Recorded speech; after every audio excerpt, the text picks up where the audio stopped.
اس میں پکارتے ہیں این الطالب بدم مقتول بکربلا، کہاں ہے وہ جو مقتول کربلا حسین کے خون کا بدلہ لے گا۔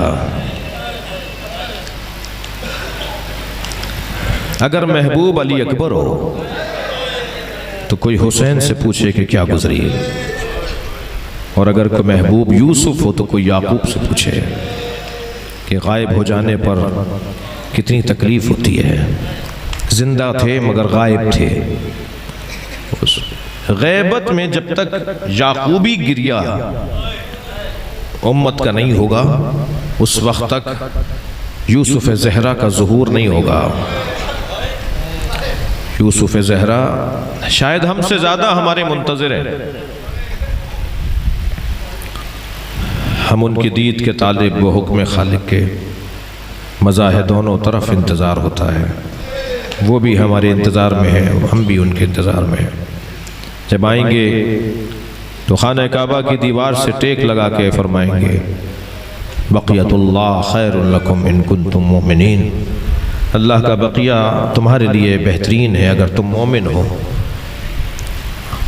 اور پھر اس کے بعد حضرت سب سے پہلی جو زیارت کریں گے وہ اپنے جد حسین کی قبر کی کریں گے۔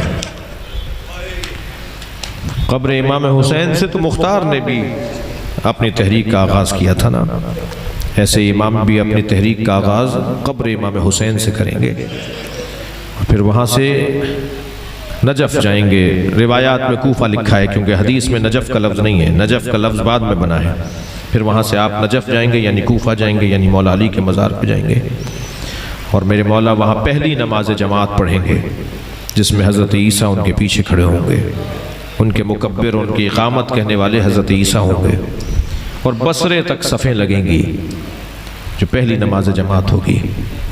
اور جب کربلا سے اپنی تحریک کا آغاز کریں گے تو حضرت کے گنبد سے وہ سرخ پرچم اتاریں گے۔ وہ پرچم سرخ ہے ہی اس لیے کہ ابھی اس مقتول کا بدلہ نہیں ہوا، اور بدلہ بھی وہی لے گا جو وارث دم ہوگا، جو خون کا وارث ہوگا نا، جو ولی دم ہوگا وہی بدلہ لے گا۔ لہٰذا امام اپنے جد حسین کا بدلہ لیں گے۔ عزادارو، بدلہ کن سے لیں گے؟ یزید تو نہیں ہوگا، شمر تو نہیں ہوگا، خولی اور سنان تو نہیں ہوں گے۔ تو جیسے یہاں بدلہ لینے پر ان کا ہونا نہ ہونا کوئی ضروری نہیں ہے، ایسے ہی مختار نے جو ان کو مارا وہ حسین کا بدلہ نہیں تھا۔ میرے مولا رضا فرماتے ہیں کہ اگر ساری کائنات کو 1000 مرتبہ مار کر دوبارہ زندہ بھی کیا جائے تو حسین کے ناخون پا، میرے مولا حسین کے پیر کے ناخون کا جو کنا انگلی کا جو ناخون ہے نا، اس ناخون کا بھی بدلہ نہیں ہے۔ امام حسین کا کوئی بدلہ نہیں تھا، یہ مختار نے امام کا بدلہ نہیں لیا تھا، یہ شیعوں کو حوصلہ دیا تھا، یہ ہمت بندھائی تھی کہ گھبراؤ نہیں جی۔ اب جب امام آ کر بدلہ لیں گے تو وہ ہوگا بدلہ۔ وہ کیسے ہوگا بدلہ؟ وہ بدلہ ہوگا کہ کیونکہ یزید اور اس کی پورے لشکر نے عدل الہی کو نافذ کرنے میں رکاوٹ ڈالی، تو بدلہ یہ ہوگا کہ اب عدل الہی نافذ ہوگا، زمین زندہ ہوگی، زمین اپنی حیات کو پائے گی، یہ امام کے خون کا بدلہ ہوگا۔ لیکن عزادارو، میں آپ سے یہ کہہ کر اپنی بات کو ایک منزل دوں کہ آج کل امام خاص طور پر ان ایام میں امام کا کہاں وقت گزرتا ہے۔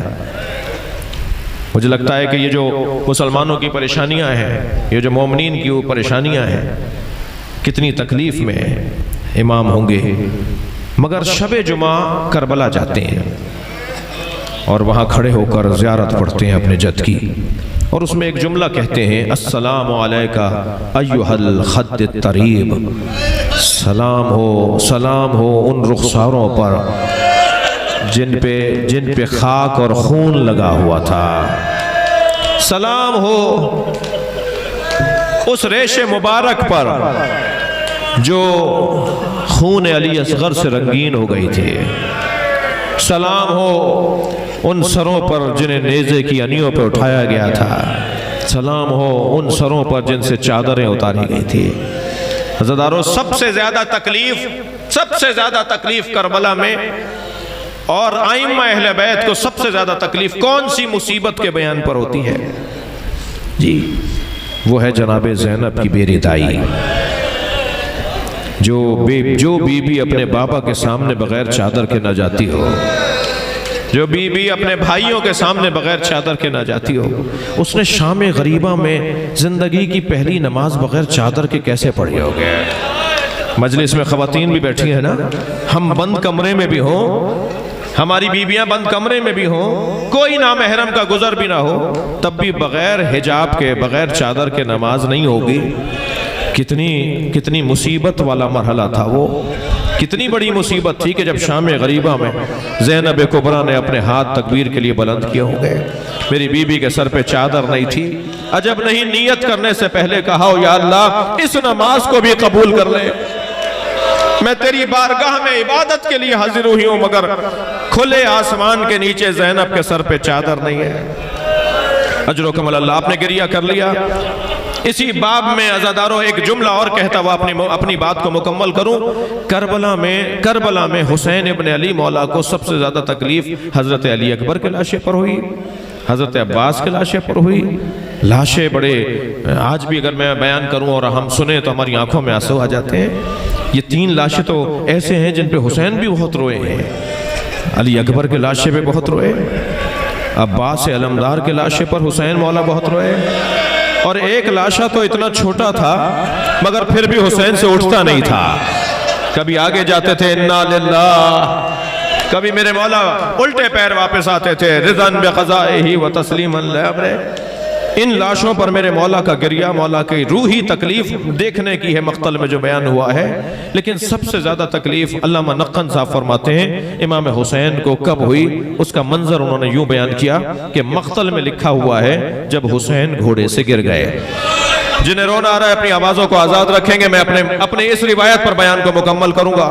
جب آپ بلند آواز سے روتے ہیں تو امام جعفر صادق دعا دیتے ہیں. جب میرے مولا گھوڑے پہ ڈگمگا رہے تھے، کبھی دائیں گرنا چاہتے تھے، کبھی بائیں گرنا چاہتے تھے، سنبھل کے بیٹھ جاتے تھے، اور جس جانب گر رہے ہوتے تھے اس جانب اشارہ کر کے کہتے تھے لا واللہ لا واللہ. میں نے حرم حضرت معصومہ خم میں آیت اللہ مشکینی سے یہ مصائب سنے. وہ بیان کر رہے تھے کہ عرب لا واللہ کا جملہ وہاں کہتا ہے جہاں کوئی کچھ دینا چاہتا ہو اور یہ لینا نہ چاہتا ہو. حسین گرتے گرتے کیوں کہتے تھے لا واللہ، مجھے نہیں چاہیے، مجھے نہیں چاہیے. کوئی نظر نہیں آ رہا، مقتل نہیں بتا رہا کہ حسین کو کون کیا دے رہا تھا. فرمانے لگے ذرا معرفت کی نگاہوں سے دیکھو. جب حسین گرنے لگتے تھے نا تو ماں زہرا آگے بڑھ کے کہتی تھی میری گود میں آ جاؤ. اجرکم اللہ. نبی آگے بڑھ کے کہتے تھے اے میرے لال میری آغوش میں آ جاؤ. کبھی علی آگے بڑھ کے کہتے تھے میرے حسین میری گود میں آ جاؤ. اور مولا اشارہ کر کے کہتے تھے لا واللہ اماں یہ میرا امتحان ہے، نانا یہ میرا امتحان ہے، مجھے خود گرنے دیجئے. جب میرے مولا گھوڑے سے زمین پر آ گئے تو کچھ دیر کے بعد کئی مرحلے ایسے گزرے. کسی نے پتھر مارا، کسی نے تیر مارا، کسی نے میرے مولا کے تبر مارا. پھر ایک وقت ایسا آیا کہ امام زمین کربلا پر تھے مگر امام کے بدن مبارک میں تحرک نہیں تھا. تو قاتلوں کا حلقہ تنگ ہونے لگا. خنجر بردار اور تلوار لیے ہوئے اور تبر اور نیزے لیے ہوئے قاتل آہستہ آہستہ قریب ہونے لگے. تو ایک سپاہی نے، ایک ظالم نے، فوج اشقیہ کے ایک سپاہی نے کہا اتنا رک جاؤ کہ حسین کی روح پرواز کر جائے. تو ان میں سے ایک نے مڑ کر دیکھا اور کہا کیسے طے کریں حسین ابھی زندہ ہیں. تو ایک اور ظالم نے کہا میں ایک جملہ کہوں گا اگر حسین زندہ ہوئے تو اٹھ کے بیٹھ جائیں گے. میں اس ظالم سے کہوں گا کیا تکلیف دینا چاہتا ہے مولا کو. انہوں نے کہا بولو کیا بولنا چاہتے ہو. تو اس نے آواز دے کر کہا حسین زمین کربلا پر ہیں اور سپاہیوں نے زینب پہ حملہ کر دیا. بس یہ جملہ سننا تھا. امام نے کوہنیوں پہ زور دیا اور میرے مولا اٹھ کے بیٹھ گئے، اپنا ہاتھ فضا میں بلند کیا. پہلے میرا گلا کاٹو پھر میری بہن زینب کی طرف جانا. ابھی حسین زندہ ہے. اللہ لعنت اللہ علی قوم الظالمین.